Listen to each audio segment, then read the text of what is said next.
In which part of eye lies in pigment that decide the color of eye. म्हणजे डोळ्याचा रंग कोण ठरवतो. आपण बऱ्याचदा म्हणतो की अरे यांचे डोळे घारे आहे, ऐश्वर्या रायचे डोळे निळे आहे, कोणाचे डोळे काळे आहे. हे नेमकं डोळ्याचा कलर कसा डिसाईड केला जातो. तर डोळ्याचा कलर डिसाईड करण्यासाठी कॉर्निया होऊ शकतं का आन्सर, क्लोराइड होऊ शकतं का, आयरिस होऊ शकतं का. तर बघा याचा आन्सर काय होऊन जाईल, आयरिस. तुमच्या डोळ्यामधला आयरिस जो पार्ट आहे तो डिसाईड करतो की नेमका तुमच्या डोळ्याचा कलर कसा असेल. उदाहरणार्थ मी तुम्हाला दाखवतो बघा, हा तुमचा डोळा आहे.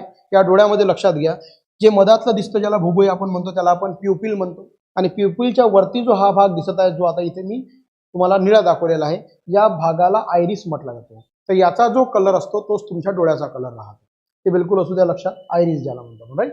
मग काय करतो बाबा आयरिस, आयरिस काय करतो, ऍक्च्युली तुमचा डोळ्याचा कलरही सांगतो. त्यासोबतच हा नॉर्मली बाकी काम सुद्धा करतो. काय करतो, लाईट कंट्रोल करतो. कशी करतो, जेव्हा जेव्हा अंधार पडलेला आहे त्या टायमाला काय होतो, हा आयरिस जो होतो हा नॉर्मली सिकडून जाणे म्हणजे जवळ येऊन जातो आणि तुमचा जो प्युपिल आहे मध्ये तो मोठा होतो. हे पेपरमध्ये प्रश्न विचारला जातो की प्रोसेस काय होती. तर जेव्हा अंधार असेल त्या टायमाला आयरिस छोटा होईल आणि प्युपिल मोठा होईल. जेव्हा जेव्हा लाईट जास्त असेल तर आयरिस फैलून जाईल आणि तुमचा प्युपिल छोटा होऊन जाईल. ते पेपरमध्ये. आता हमेशा लक्षात घ्या, वाचताना सुद्धा कधी दोन्ही गोष्टी वाचण्याच्या फंद्यात पडू नका. कुठली तरी एक वाचा, दुसरी आपोआप लक्षात राहील. असा कन्सेप्ट स्वतः ठेवा. हर गोष्ट लक्षात ठेवायला जाल तर विसरून जाल, पेपरमध्ये कन्फ्युजन होईल. तर त्या फंद्यामध्ये पडू नका.